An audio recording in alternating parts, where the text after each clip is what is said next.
Our coverage of Barack Obama's speech from earlier tonight, already in progress.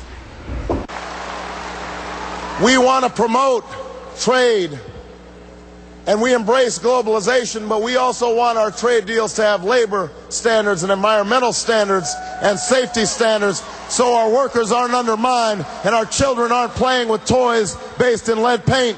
That's the change we want.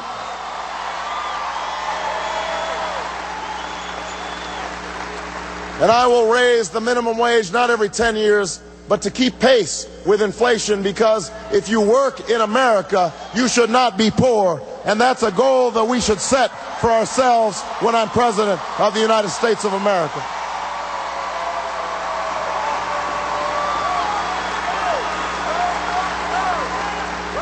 If you're ready for change, we can assure that every child in America has the best education this country has to offer. From the day that child is born to the day that child graduates from college. The problem is not the lack of plans, the lack of good ideas. The problem is a lack of political will, a lack of urgency. We think that those children in inner city Houston, those are children, those are somebody else's problem. We think that the young child in South Texas, that's somebody else's problem. That's not our problem. That's not our child. We think that that child in rural East Texas, where there's a low property tax base and they can't afford to buy new textbooks or put in computers, that's somebody else's problem. Houston, I am here to tell you that every child is our problem. Every child is our responsibility. Every child needs to be nurtured and embraced.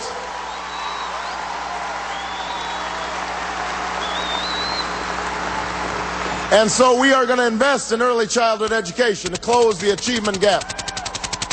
And I won't just talk about how great teachers are. I will reward them for their greatness.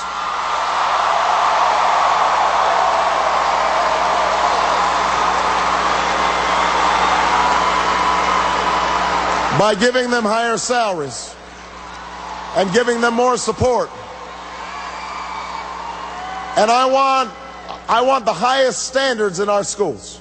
We have to have high standards of excellence in order to compete in this global economy.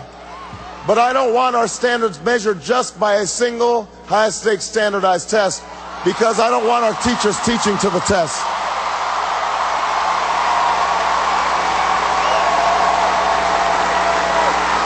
I want our students learning art and music and science and literature and social studies.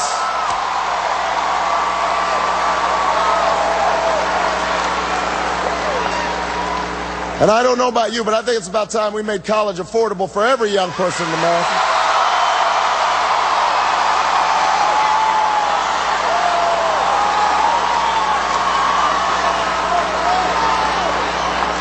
So we're going to provide a $4,000 tuition credit every student, every year. But students, you're going to have to give back something in return. You're going to have to participate in community service. You're going to have to work in a homeless shelter or a veterans home or an underserved school or join the Peace Corps. We'll invest in you. You invest in America. Together we will march this country forward.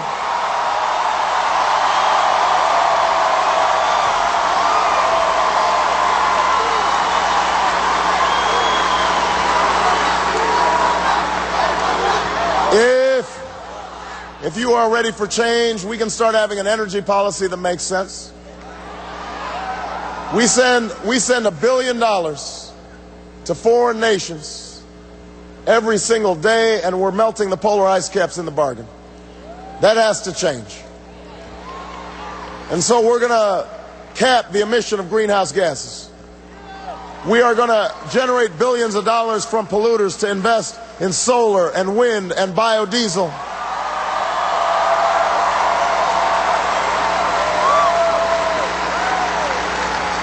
We are going to raise fuel efficiency standards on cars, because that is the only way that we can actually bring down gas prices over the long term. And I know you need that. And by the way, when I talked about increasing fuel efficiency standards, I didn't do it in front of some environmental group. I did it in Detroit in front of the automakers. And I told them they had to change their ways. And when I said that, I got to admit that the room was really quiet. Nobody clapped. But that's okay, because part of what you need from the next president is somebody who will not just tell you what they think you want to hear, but will tell you what you need to hear. Will tell you the truth.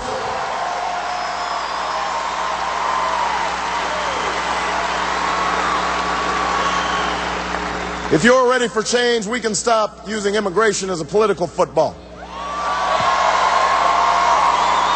and actually start solving the problem.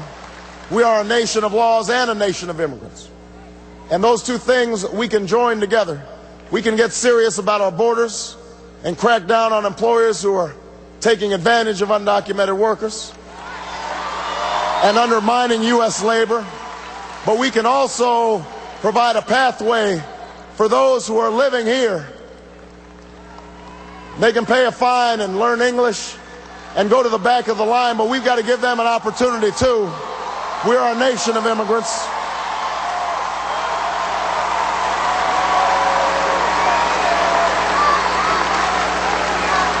If you're ready for change, we can start reinvesting in America, in the cities. We are spending $9 billion a month in Iraq. $9 billion. We can invest that money in rebuilding roads and bridges and hospitals right here in Houston, building schools, laying broadband lines, putting people back to work, employing young men and young women in our inner cities, in our rural communities. That is possible if you're ready for change.